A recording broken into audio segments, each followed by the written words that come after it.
Mode F, c'est le balado qui donne la liberté aux photographes audacieux comme nous d'assumer leur désir d'avoir une entreprise profitable dans laquelle ils vont s'épanouir. On veut célébrer les succès et l'abondance des talents d'ici, inspirer avec humour et confiance et te prouver que tout est possible.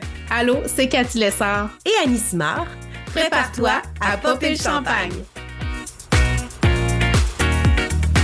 Hey, bienvenue! Officiellement, le premier officiel épisode de ce balado Mode F. Bienvenue. Allô, Cathy Lessard. Hello, Annie Simard. Bonjour tout le monde. J'espère que tu vas bien.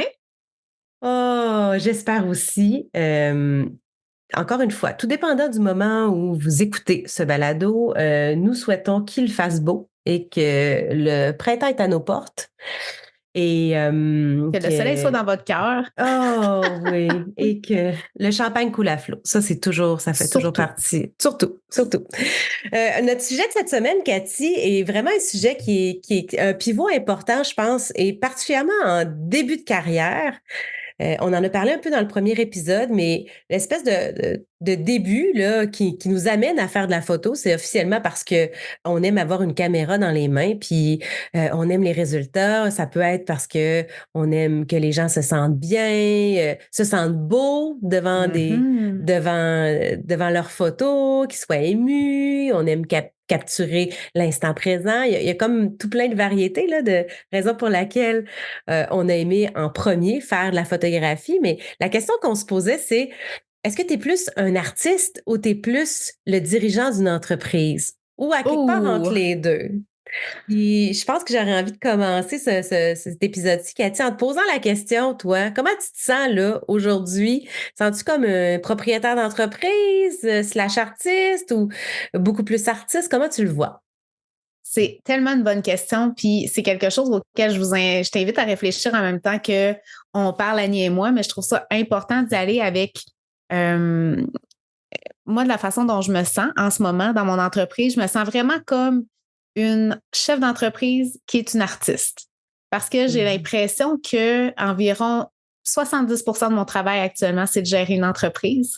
Et le 30 % qui reste, c'est vraiment de faire de la photo, aller vers les gens, réaliser des shootings, faire des séances photo, la retouche, tout ça. Donc, quoi que la retouche, maintenant, moi, je la mets dans la catégorie plus gestion d'entreprise qu'artiste. Mais ça, on pourra s'en reparler un petit peu plus tard. Mais moi, je te dirais, je me sens plus gestionnaire d'entreprise / artiste en ce moment. Ouais, ma belle Annie. En fait, très longtemps dans ma carrière, moi, j'ai pensé que j'étais plus une gestionnaire qu'une artiste parce que j'avais la vision que les artistes, ils étaient très bohèmes. Ils aimaient les choses, tu sais, justement, très, très artistiques. Ils allaient voir des concerts de ballet. Ils aimaient les photos très conceptuelles. Alors que moi, j'aime les choses normales. Et j'aime la culture populaire et je sais pas, c'est ça. Ta perception de ce qui était une artiste, c'était plus justement des idées préconçues. Des beaux-arts plus. Pas. Exactement. Oui, c'est ça. Exact. J'avais l'impression que c'était très, très loin de moi et peut-être même inaccessible. Ce qui fait qu'il y a certaines œuvres ou certaines photos que même à mes débuts, je regardais puis j'avais aucune émotion puis je me disais, crime, tout le monde commente cette photo-là en disant, c'est donc bien beau, c'est extraordinaire, je pleure, waouh. Puis moi, ça me touchait pas puis je me disais, OK, ben, l'artiste en moi est mort. C'est sûr que je suis pas une artiste. Mais alors que c'est peut-être plus que tu étais concentré au niveau technique davantage que le niveau, justement, émotion de tes photos à ce moment-là. Tu étais tellement à la recherche d'aller approfondir ton art, aller plus du côté, justement, maîtriser les paramètres de ton appareil photo, maîtriser le flash, maîtriser la pose, maîtriser... Tu sais, ça se peut qu'à un moment donné, ta vision... Ben, en tout cas, je ne sais pas si je suis dans la bonne direction ou dans le champ complètement. Tu peux me corriger au besoin.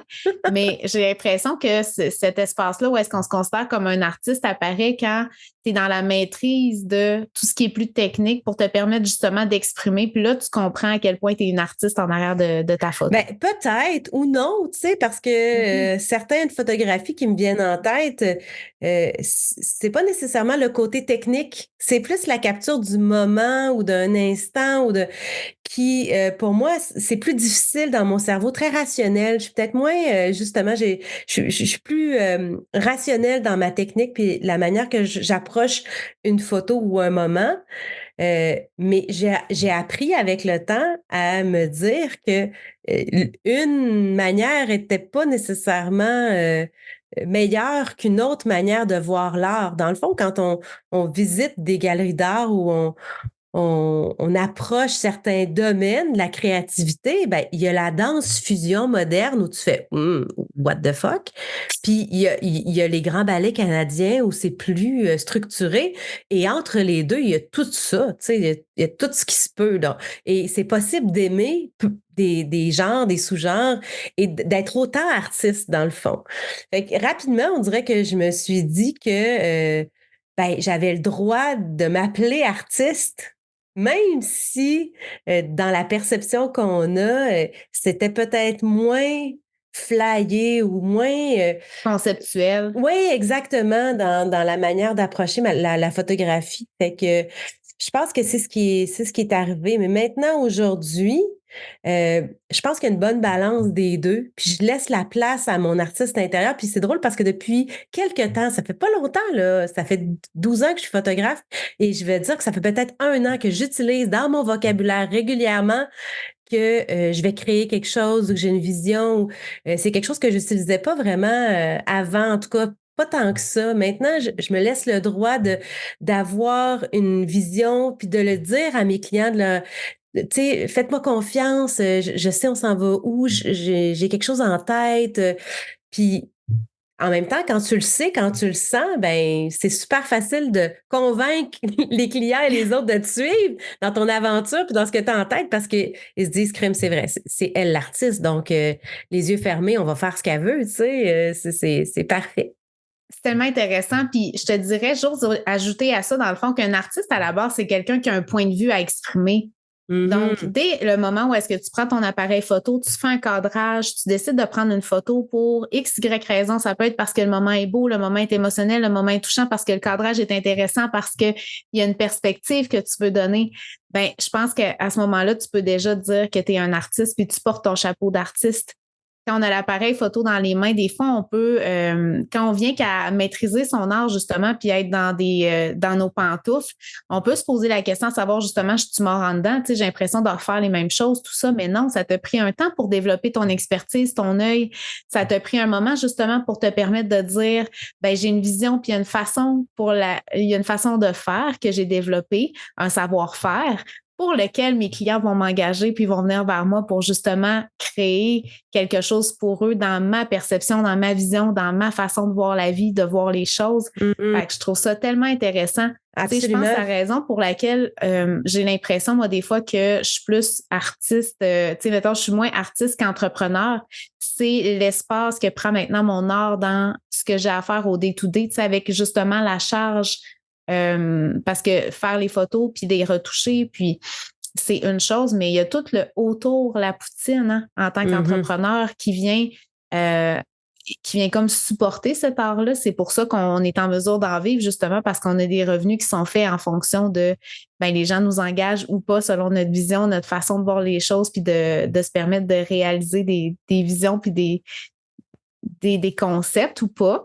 Mais je pense que le fait d'avoir autant de choses à faire autour fait en sorte que c'est ça qui a joué sur ma vision de, je pense que je suis plus un entrepreneur qu'une artiste photographe maintenant. Absolument. Toi, tu sais, quand tu disais justement tout à l'heure qu'il y a comme eu un shift où est-ce que là, tu t'es vu en tant qu'artiste, tout ça, puis avant ça, tu te percevais plus comme une entrepreneur. Qu'est-ce qui teintait ta vision qui faisait, OK, je suis plus une gestionnaire d'entreprise qu'une artiste photographe? Ben, je pense que d'abord, quand j'étais pas entrepreneur, là, quand j'étais salariée, c'est un domaine qui m'intéressait beaucoup. J'étais très attirée par le monde entrepreneurial. Je pense que je le mettais aussi sur un piédestal. Tu sais, tu connais pas ça, puis tu te dis, oh mon Dieu, ça a l'air fabuleux de gérer sa vie. puis si tu veux que le bateau tourne à droite, ben tu tournes à droite, puis c'est aussi simple que ça. Il y a des nuances. Tout à fait. Ça, quand vient le moment de payer l'épicerie et que la fin du mois arrive, tu sais, des fois, il y a des moments où tu fais, oh, moi, il me semble que d'être salarié, là, ce mois-ci, ça ferait, là. Non. Mais ce qui venait teinter, ben, c'est peut-être le fait que justement, là, ça se passait bien en termes d'entrepreneuriat. Puis dès que moi, dans le fond, ce qui a fait aussi que j'ai quitté mon emploi à l'époque, parce que j'aimais faire de la radio, là, c'est pas ça l'enjeu, c'est que j'aimais aussi beaucoup faire de la photographie. Peut-être une petite coche de plus parce que c'était nouveau dans ma vie, mais je voyais aussi beaucoup de potentiel et en termes de temps, d'énergie et de revenus, c'était rendu que ma business photo rapportait presque autant de revenus que mon salaire à temps plein. Mais là, je me disais, crime, je passe très peu de temps dans mon entreprise parce que je suis à temps plein. Si je pouvais mettre tout ce temps-là à l'intérieur de mon entreprise pour la faire fructifier, pour la promouvoir, pour me former, pour continuer de faire plus de choses, ben ça peut pas mal aller, tu sais. Fait que il y avait déjà cette envie-là de vivre le succès. Puis rapidement après, ben ça a tout de suite débloqué, puis ça a tout de suite super bien fonctionné, là, l'entreprise pour moi. Alors, j'avais l'impression que, puis encore aujourd'hui, là, que la gestion d'entreprise, pour moi, c'est pas une grande corvée ou je pense que j'ai des bonnes bases aussi. Je me suis formée aussi certains trucs. Et je pense pas que c'est inné non plus pour tout le monde, que ça vient avec un certain lot de stress. Hein. Je pense que tu le sais aussi, hein, quand on est Tout propriétaire à fait. d'entreprise, on a plusieurs chapeaux, tu le disais tantôt, sur un bon 60 de notre temps et même plus là, et pour la gestion des courriels, les prises de rendez-vous, facturation, Ben, là où je trouve ça marketing. intéressant, ce que tu me dis, Annie, c'est que toi, dès le départ, tu savais que c'était une entreprise, tu savais Ouais, que tu étais entrepreneur, tu t'en allais là en sachant très bien, tu sais, c'est sûr que tu savais pas tout de A à Z, qu'est-ce que ça allait avoir impliqué, ouais. comme responsabilité puis ce que ça allait impliquer, mais quand même, tu sais, moi, je vais t'avouer qu'au début, je suis partie avec un œil plus artistique, justement. Mmh. Moi, je faisais de la photo parce que je voulais que les gens se sentent bien, ils soient beaux, leur prouver qu'ils étaient beaux parce que moi, dans ma tête, c'est juste une question de, il y a juste quelqu'un de maladroit qui est en arrière de la photo qu'elle prend, puis c'est pour ça que tu te trouves laid. Ouais. Donc, il y a tout un apport à ça qui était, tu sais, moi, ma motivation principale, c'était de laisser tomber qu'est-ce qui était compliqué.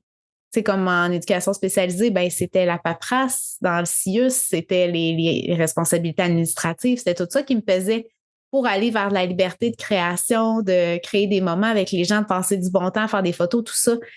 Fait qu'à un Mmh. moment donné, quand tu te rends compte de tout ce que ça prend en arrière-plan, puis tu sais, moi, je l'ai fait au fur et à mesure, je me suis construit des processus, mais ça a été sur le long terme. Moi, je n'avais pas conscience que je me lançais comme entrepreneur puis comme chef d'entreprise. De vraiment incarner cette partie d'identité-là, c'est somme toute assez récent, puis c'est venu avec justement le fait de, quand j'ai laissé mon travail à temps plein, j'ai fait là, il faut que j'aille des bases solides, puis il faut que je sache que je ne fais pas juste ça en hobby. Là, puis c'est souvent Mmh. puis je veux pas généraliser, mais je trouve que souvent qu'on a à faire face à des défis, puis on a de la difficulté au niveau de l'acquisition de clients, au niveau des délais de remise. Souvent, les principaux défis qu'on a en tant qu'artiste photographe, c'est parce qu'on n'a pas mis notre chapeau d'entrepreneur. Puis c'est pas, je veux pas qu'on se tape sur la tête parce qu'on a l'impression qu'on le fait pas assez souvent, mais reste qu'il y a une conscience à avoir de dire, ben, être photographe, c'est pas juste la partie bonbon.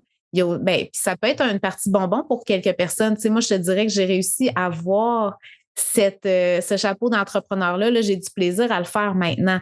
Mais il y a un bout de temps où est-ce que c'était vraiment, encore une fois, une corvée, puis j'ai comme déchanté, puis ça a été un peu la descente du piédestal que je faisais de l'entrepreneuriat, puis de la liberté de me rendre compte ben, que tu as des responsabilités, tu as des choses à devoir à certaines personnes, puis de mettre en place un cadre puis une façon de travailler qui fait en sorte que ben, c'est positif dans ta vie, ça se passe bien, puis que tu es en mesure d'avoir quand même de la liberté puis de la latitude en tant que chef d'entreprise slash Mmh. artiste. Absolument. Fait que je C'est trouve ça super intéressant. important. Ouais. Vraiment. Mais j'ajouterais en plus, parce que je veux juste pas qu'on teinte notre discours, parce que nous sommes deux propriétaires d'entreprise et photographes à temps plein. J'aimerais juste ça que les gens qui sont à l'écoute, qui ont des emplois, soit Oui. à temps partiel ou à temps plein, puis qui font de la photo parce que ils aiment ça. Tu sais, tout ça se peut, OK? Il n'y a pas de mauvaise de manière. 100%. Puis, ce qu'on est en train de dire aujourd'hui, ça peut même s'appliquer à vous, même si vous avez un emploi à temps plein, puis vous décidez de faire un peu de photographie de famille, parce que vous aimez ça, puis vous êtes à côté dans la passion. Probablement que la gestion de votre entreprise, il va en avoir, puis c'est sûr, vous n'avez pas le choix. Là. Il y a de la facturation, puis il y a des impôts à faire, puis il y a de la prise de rendez-vous. Mais peut-être en moins grosse quantité ou en moins gros volume, parce que vous avez décidé de justement d'être une entreprise à petit volume, la fin de semaine, par exemple, ou à temps partiel. Fait que tout ça, ça se peut. Là. Je veux juste qu'on dédouane Tellement. les gens. Là, Oui, oui, oui. puis Ben, ça, en c'est... plus, Non, on j'allais a dire des gens. ça. On va se couper la parole. J'allais juste dire que c'est un sujet dont on va discuter, c'est sûr, durant le podcast, parce que moi, ça me touche beaucoup le fait qu'on valorise peut-être trop le fait d'être travailleur à temps plein en photo. Et pour moi, c'est peut-être une grosse erreur qu'on fait rapidement de se lancer à temps plein parce que ça teinte après ça toutes tes décisions de marketing, de tarification, parce que là, il Oui. faut manger puis il faut payer l'épicerie. Puis après ça, on fait des mauvais choix. Ce qui fait que c'est un sujet dont on va rediscuter. Absolument. Là, il y a plein de lumières qui m'allument. Là, je me sens un peu agace de dire on arrête ça là, mais tu as raison que ça va être un sujet à part entière. Ouais. Mais je suis tellement d'accord avec toi, Annie. Puis, tu sais, notre but, c'est pas de démoniser les gens qui font ça, justement, un petit peu à temps partiel. On veut pas vous mettre la pression de vous lancer à temps plein. On veut pas dire que c'est la seule façon de faire. Au contraire, on a toute une façon de voir, de faire différente. C'est simplement qu'on reste que quand on fait de la photo, je pense qu'il y a quand même une notion de service client qui est en arrière de ça, d'être bien dans ce qu'on a comme justement comme passion artistique. Si tu es en mesure de te mettre une petite structure pour te vraiment incarner ce chapeau-là d'entrepreneur aussi, ça te permet de le faire dans plus de, comment je pourrais dire, de certitude, dans plus d'aisance, dans plus de respect de tes limites. Autant tes clients vont respecter tes limites que toi, tu vas respecter tes propres limites dans un espace où est-ce que tu vas te réaliser parce que ça va être rentable comme petite activité on the side. Puis la question de percevoir comme un passe-temps, je pense qu'il y a plein de gens qui vont toujours le voir comme un passe-temps. Je pense pas que ce soit négatif, à part si c'est ton entreprise à temps plein. Mais là, encore là, on peut en discuter longuement, mais je pense que même si c'est un passe-temps, il y a quand même des petites responsabilités qui sont rattachées à avoir une activité en tant que photographe. Puis juste avoir cette conscience-là, d'avoir cette petite lumière-là en tête va vous permettre que ce soit plus facile, plus simple. Ça va peut-être justement vous permettre de mieux vous épanouir en tant qu'artiste parce que vous avez un cadre d'entrepreneur. Mm-hmm. Si on parle de nourrir l'artiste, Cathy, toi, de quelle manière, par exemple, tu vas t'inspirer ou tu vas te nourrir ou tu vas essayer de t'assoiffer un peu en créativité? Ce serait comment? Bien, puis c'est important parce que veut pas, justement, on peut se sentir un peu étouffé dans notre cadre d'entrepreneur-entreprise. Donc, moi, c'est certain que la chose numéro 1 qui a toujours fonctionné à me restarter quand j'avais une petite down de motivation, un petit down d'inspiration, c'est les workshops. Puis là, je prêche un peu pour ma paroisse parce que tu sais que j'en donne, puis on en donne ensemble, mais de connecter avec d'autres collègues photographes, de voir une vision différente, même si je suis déjà bien avancée, là, tu sais, j'ai déjà une vision, j'ai déjà une reconnaissance, une notoriété, mais j'ai encore à apprendre aujourd'hui, puis encore des moments où est-ce que l'inspiration est moins là, mais d'aller chercher ça peut être même en ligne. Récemment, j'ai fait une masterclass avec Jennifer Moher sur le storytelling cinématographique, puis ça m'a tellement allumé des lumières. Puis là, je suis repartie, j'étais motivée à 100% pour ma séance. J'ai fait des nouvelles choses, je me suis surprise moi-même. D'aller chercher, tu sais, l'inspiration ailleurs, c'est tellement, tellement important. Puis les workshops, c'est une façon de le faire, les classes en ligne, mais aussi dans tout ce qu'il y a comme art, autre art, tu sais, dans le cinéma, justement. On pense même à la télé, ça peut être inspirant de voir des nouvelles perspectives. Les cadrages sont faits comment dans cette télésérie-là? Tu sais, l'éclairage, des séries un peu plus peaufinées, l'éclairage. Puis expérimenter aussi, de se permettre d'avoir des contrats où est-ce qu'on n'est pas nécessairement rémunéré, que ça part de nous. qui donne un élan de créativité. Ça, là, écoute, c'est précieux parce que tu as de la liberté puis tu n'as pas d'attente, tu n'as pas d'obligation. C'est par rapport à toi-même. À moins que tu te fasses un créatif où est-ce qu'il y a 15 millions de personnes qui dépendent de tes photos. Mais si tu décides de partir avec un couple puis d'essayer des nouvelles choses puis qu'ils savent qu'ils donnent du temps puis tu donnes 3-4 photos, ben il y a tellement un aspect plus libérateur, plus le fun, plus léger à ce moment-là qui n'est pas rattaché à une obligation. Donc, je trouve ça précieux. Puis j'aurais le goût de faire un ricochet vers Annie Simard.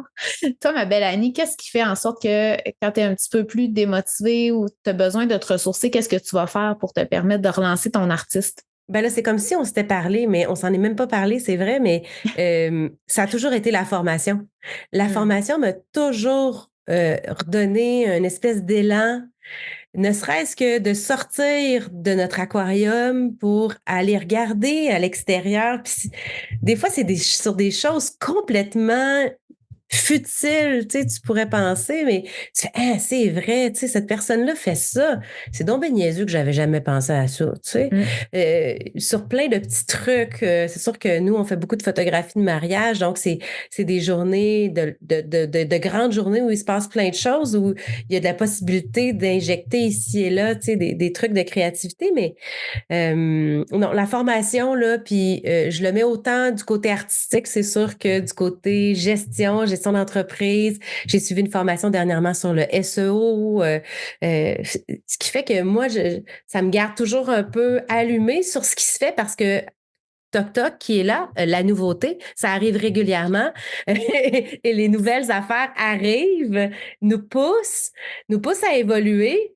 C'est super plate à dire, mais quand j'ai commencé à faire de la photo, certains photographes qui étaient là dans le domaine depuis, tu sais, je vais dire 10 ans, ce qu'ils faisaient maintenant était plus au goût du jour et ils sont restés là et malheureusement, ça fonctionnait plus pour eux parce qu'il y avait des nouveautés, il y avait des choses nouvelles qui arrivaient.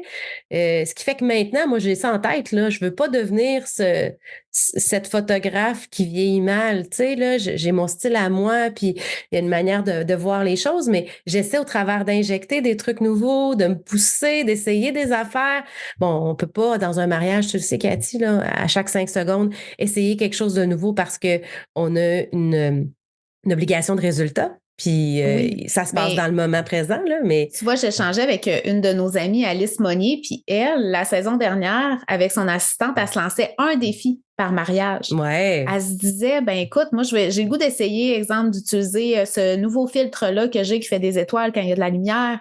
Ben, elle essayait sur une ou deux photos à un certain moment dans le mariage, puis c'était check. Tu sais, moi, je suis partie sur un mariage cet hiver, puis je me suis dit, hey, j'ai vraiment le goût d'essayer cette façon de voir, tu sais, ce nouvel angle-là de voir la ville de Québec.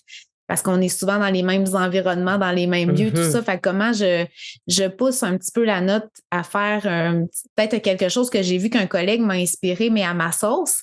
Tu sais, je pense qu'on peut aller chercher beaucoup d'inspiration aussi des collègues qui nous entourent, puis de discuter de ça ouvertement, de se permettre de voir les nouvelles visions, les nouvelles choses. Puis il y a tout à chaque année, je trouve qu'il y a un nouveau mouvement de fraîcheur, il y a des nouvelles choses à essayer, à expérimenter. Puis si on n'est pas allumé, comme tu dis, sur ces choses-là, ben on passe à côté du bateau, là, puis ça nous permet pas d'évoluer en tant qu'artiste. Puis ça se peut que tu l'essayes une fois, puis ça soit pas pour toi, mais au moins tu as essayé, puis t'es sorti de ta zone de confort pour te permettre d'aller une petite coche plus loin, tu sais. Effectivement. Je me questionne aussi au niveau entrepreneur, justement. Ça, c'est le chapeau d'artiste. Je pense qu'il est super important en photo. Quand on parle d'entrepreneuriat, quand on parle de justement mettre notre chapeau en tant que gestionnaire d'entreprise, est-ce qu'il y a des choses pour toi qui sont des non négociables pour lesquelles, mettons, tu vas pas, comment je pourrais dire, tu mettras pas de côté ton côté entrepreneur dans... Je suis pas claire. Bon, C'est des choses ben, qui arrivent. Ben, en fait, qu'est-ce qui fait que tu vas mettre ton chapeau d'artiste? Dans quelle situation tu vas mettre ton chapeau d'entrepreneur? ben, mon chapeau d'artiste va parler vraiment au moment de la prise de vue, là, généralement, ou dans la planification ou dans la vision qu'on va avoir de ce qu'on va photographier. Ça, c'est ce bout-là. Moi, je l'imagine vraiment comme si j'étais Taylor Swift. OK? Hmm. Taylor Swift, elle donne toujours le même concert. Tu sais, il y a des petites variations, là. Peut-être qu'elle s'octroie la possibilité de tourner à gauche, mais en même temps, ses danseurs, eux autres, vont tourner à droite, là. C'était ça qui était prévu dans le plan. Fait qu'il y a toujours... Puis les gens qui sont là capotent leur vie à chaque fois parce qu'ils veulent entendre Taylor Swift. C'est ce qui fait que des fois aussi, je me permets de faire confiance à mon artiste intérieur qui a une vision, puis on n'essaie pas de se casser la tête en huit. Tu nous as parlé tantôt, les clients nous engagent pour notre vision, notre point de vue sur un moment, notre vision artistique, nos cadrages, notre manière de diriger, comment ils vont ressentir que les gens, sur les photos qu'on montre, sont bien, sont détendus, sont à l'aise, ils sourient naturellement. C'est ces gens-là qui veulent, tu sais, ils veulent avoir des photos, puis ils veulent que ce soit eux les faces au lieu des clients qui voient dans notre portefeuille. Donc, mais quand c'est le temps de faire le spectacle, Taylor Swift est toute là. Elle n'est pas en train de regarder ses messages sur Instagram ou de vérifier à quelle heure elle va finir son show. Elle est toute là. Fait que moi, quand c'est le showtime, c'est showtime. C'est le moment où je suis toute là et où je me fais confiance. Je fais confiance à mon muscle qui est déjà... C'est la même chose en séance lifestyle. Là. C'est la même chose en corporatif, en événementiel. Même chose. Il faut que tu sois toute là pour ton client. Fait que ça, exactement. Mais tu vois, c'est autant ton côté artiste qu'entrepreneur aussi. Le fait de mettre ton client de l'avant, le fait d'y offrir l'expérience qui est comme une expérience que tu sais qui est uniforme pour tout le monde. Oui, exactement. Il y a un côté très gestionnaire d'entreprise. Ben, ça fait partie de la tu sais, dès le départ aussi, c'est peut-être quelque chose dont on va parler au courant du podcast, là. Notre épisode s'achève d'ailleurs dans quelques minutes, mais rapidement, il faut décider si on va être une entreprise à volume ou on va être une entreprise plus de niche ou un peu plus select, ce qui fait qu'on va avoir un peu moins de clients en quantité. Mais les clients qu'on aura décidé de choisir ou qui nous auront choisi, ben, ils vont être traités avec un service en or. Moi, rapidement, vous devinez que j'ai décidé de choisir pour quelque chose, une approche un peu plus d'accompagnement et luxueux. Ce qui fait que ben, tout le reste va s'en suivre. C'est sûr que dans ma gestion, dans mon branding, dans l'accompagnement, dans la manière que je vais les saluer, que je vais être bienveillante avec eux, ben, tout ça, ça fait partie des questions que je me suis posées presque dès le départ. Comment moi, je voulais que mon entreprise soit menée, puis c'était quoi les valeurs que j'avais envie d'amener avec moi dans mon entreprise. C'est tellement bon. Puis, tu sais, je pense qu'en même temps, ça me fait réfléchir au fait que, en tant qu'entreprise, c'est teinté par ton côté artistique aussi. Tu sais, ce désir-là, justement, de vouloir montrer le beau, le bon, à quel point les gens sont bien. C'est autant sur photo que dans ton service client, dans ton accompagnement, dans ce que tu vas offrir comme service, comme entreprise. Je trouve ça tellement précieux, puis ça a tellement une valeur. Puis le côté, je trouve qu'on néglige peut-être en tant qu'artiste, mais que l'entrepreneur vient balancer, c'est justement d'être en mesure de voir tout ce que tu as à offrir à tes clients, la valeur, l'expertise que tu as, puis de le mettre justement pour faire en sorte que ce soit profitable comme entreprise. Tu sais, c'est sûr qu'on vend, je dis souvent qu'on vend du rêve en tant que photographe de mariage, entre autres, mais on vend justement le fait de mettre en image des beaux moments, de la magie, de la complicité, de peu importe les mots qui dirigent votre entreprise, mais reste que l'entrepreneur, lui, va prendre des décisions un petit peu plus rationnelles, de dire, ben écoute, ça a une valeur, il y a un montant associé à ça, puis légitimement pour en vivre de la photographie, puis pour pouvoir en faire, c'est pas négatif de vouloir faire du profit, au contraire, là, moi je pense que c'est essentiel pour une entreprise de vouloir être profitable, mais pour faire en sorte que tout ça se balance, tu sais, l'analyse de ben qu'est-ce que je peux apporter aux gens, qu'est-ce qui fait que je vais être une artiste accomplie, mais aussi que je vais être une entrepreneur à succès, ça va être un peu le mélange de tout ça, là.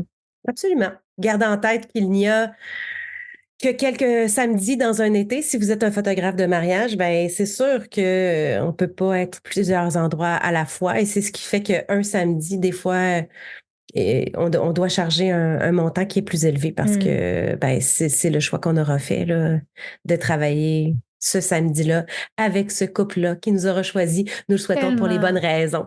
Hey, Cathy, oui, t'allais ajouter quelque chose? Puis même pour les photographes lifestyle qui nous écoutent, ou il y a un nombre limite de séances que vous pouvez traiter dans une semaine. Puis, tu sais, il ne faut pas non plus s'épuiser puis se mettre à terre à faire quelque chose qu'on aime. Puis je pense que c'est quelque chose qui guette beaucoup d'entrepreneurs, qui est le burn-out.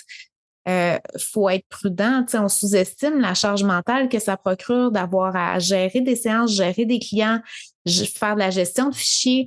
Donc, de se permettre d'avoir quand même en tête cet aspect-là, de dire, pour que ce soit viable, moi, combien de temps ça me prend à faire une séance, combien de temps ça me prend de la traiter, combien de temps ça me prend à faire mes communications, mes relations avec mes clients, puis faire en sorte que ce soit quelque chose qui soit pas un 70 heures semaine, mais bien un nombre d'heures qui soit satisfaisant pour vous, votre qualité de vie, puis ce que vous voulez avoir pour vous là, dans votre vie.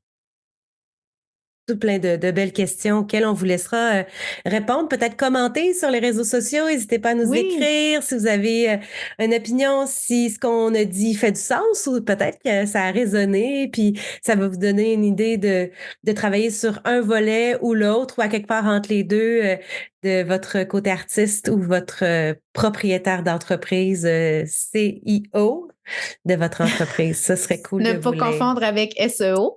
C'est pas la même chose. Pas du tout. Merci beaucoup d'avoir été là, tout le monde. On a hâte de vous lire, on a hâte d'entrer en contact avec vous. Puis merci toujours pour votre précieux temps. Ça compte beaucoup pour nous deux. Merci.